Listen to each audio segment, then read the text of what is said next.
உங்களுடைய அதிகார போதை, ஆணவம். இன்றைக்கு என்ன நிலைமை?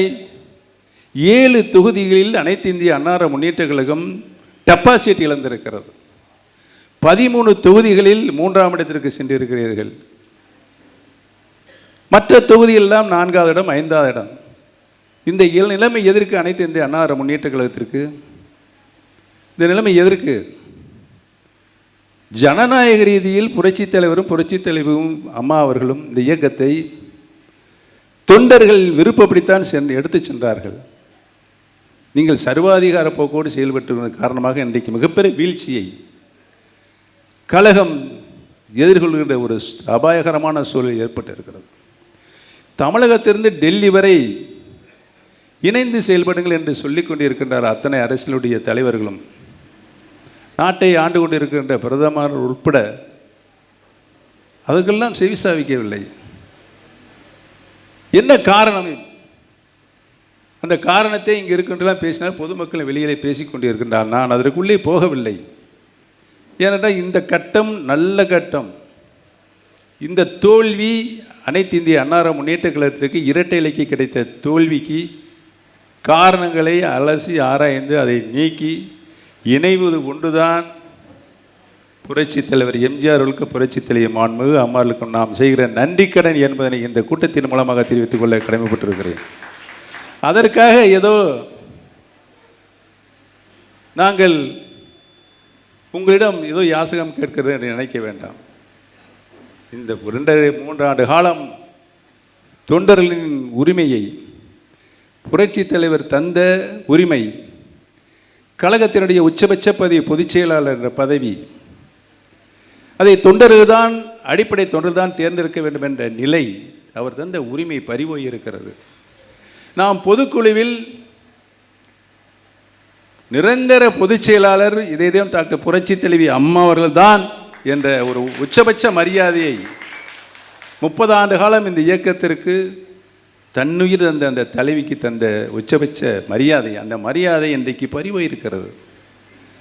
அதை எடுப்பதற்கு உங்களுக்கு என்ன வந்தது?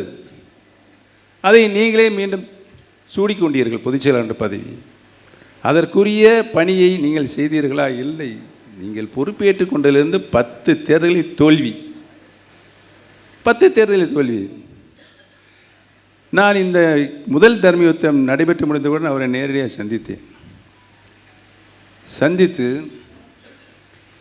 கழகத்தின் மூலமாக நாம் அனைவரும் இணைந்திருக்கிறோம். புரட்சி தலைவி அம்மா அவர்களால் அவர்கள் உடல்நிலையை பெரிதும் கவனிக்காமல் கூட 2016 சட்டமன்ற தேர்தலில் அனைத்து தொகுதிகளும் சென்று பிரச்சாரம் செய்து பெற்றுத்தந்த ஆட்சி.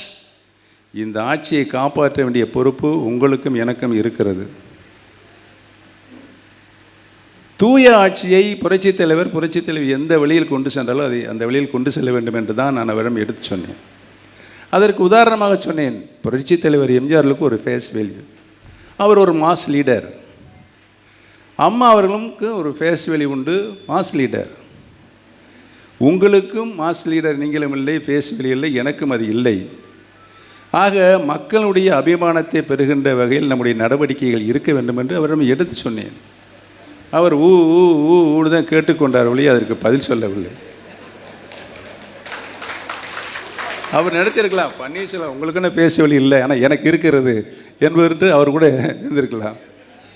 அப்படித்தானே புரட்சி தலைவர் எம்ஜிஆருடைய குல்லாவையும் கூலிங் கிளாஸையும் போட்டுக்கொண்டார். அவர் அதற்குரிய ஒரே தகுதி, அந்த குல்லாவும் கூலிங் கிளாஸும் போட கருப்பு கண்ணாடி போடுறதுக்கு ஒரே தகுதி புரட்சி தலைவர் எம்ஜிஆருக்கு மட்டுமே இருக்கிறது, வேறு யாருக்கு இல்லை. அதை புரிந்து கொள்வர்கள் புரிந்து கொள்ள வேண்டும். யாரோ கொண்டு அது கொடுத்தா அதை போட்டுக்கொள்ளலாமா? நியாயமா இது?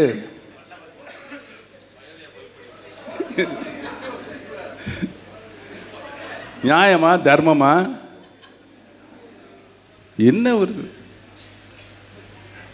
மக்களை ஏமாற்ற முடியுமா? முடியாது. ஏமாற்ற முடியாது. ஏமாற்ற முடியாது என்பதற்கு அடையாளமாகத்தான் இதுவரை அவர் சந்தித்த தேர்தலெல்லாம். நீங்கள் என்ன சொன்னீர்கள்?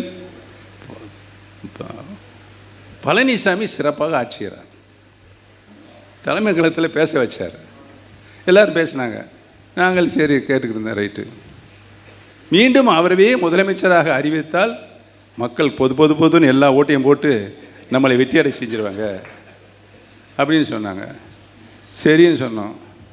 அதை நீங்களே தான் அறிவிக்கணும். என்ன அந்தப்பா வைத்து இதை நான் தான் செஞ்சேன். மக்கள் போட்டாங்களா? போடலை. அதுக்கு முன்னால் எத்தனை தோல்வி. ஆக கதவை திறந்து வைத்தோம். யாருக்கு? திமுகவுக்கு. அவர்கள் முதலமைச்சராக வர வேண்டும், ஆளுங்கட்சியாக வர வேண்டும். அதற்கு எப்படி 2 பேரும் ஒப்பந்தங்கள் போட்டார் என்பது எங்களை போன்றவர்களுக்குத்தான் தெரியும். பாதகம் செய்பவரை கண்டால் நாம் பயங்கொள்ளலாகாது பாப்பா, மோதி மிதித்து விடு பாப்பா, அவர் முகத்தில் உமிழ்ந்து விடு பாப்பா. அண்மை செய்திகளை உடனுக்குடன் தெரிந்து கொள்ள இணைந்திருங்கள் இயம்நாடு தொலைக்காட்சியுடன்.